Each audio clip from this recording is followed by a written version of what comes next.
તમને આટલા બધા એવોર્ડ્સ મળે, તો મોસ્ટ મેમોરેબલ અને રિમાર્કેબલ એવોર્ડ કયો છે જેને હજી પણ યાદ હોય? એવોર્ડ બાય પ્રોડક્ટ છે બેટા. સાચી વસ્તુ છે, અને એવું તમારા માટે તો છે જ.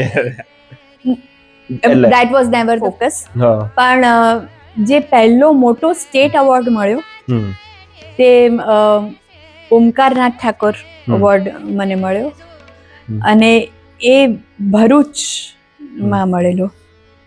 અને એના પછી that was big award in the sense કે હું નાની હતી, અને તે વખતે જજીસ રાજન સાજનજી હતા. ઓકે. અને એ ગાડીમાં બી દે ટ્રાવેલ્ડ, એટલે અમે ભરૂચ ગયેલા બધા એ એવોર્ડના માટે. ને ગાડીમાં આમ તાનપુરો હતો, મોટા ગુરુજી એટલે રાજનજીએ જગ્યા નથી, નાની ગાડી હતી, તે ખોળામાં તાનપુરો રાખેલો એમનું. એટલે from Ahmedabad to Bharuch we travelled like that. પછી મેં ત્યાં રાતે ગાયન ગાયું હતું, અને એમાં 2 રાઉન્ડ્સ થતા હતા. સવારે એલિમિનેશન રાઉન્ડ, એમાં હું જીતી. રાતે નંબર મારો 3 વાગે આવ્યો હતો. એટલે એટલા પાર્ટિસિપન્ટ્સ હતા એ જમાનામાં કે સેકન્ડ રાઉન્ડ મારો રાતે 3 વાગે આવ્યો હતો.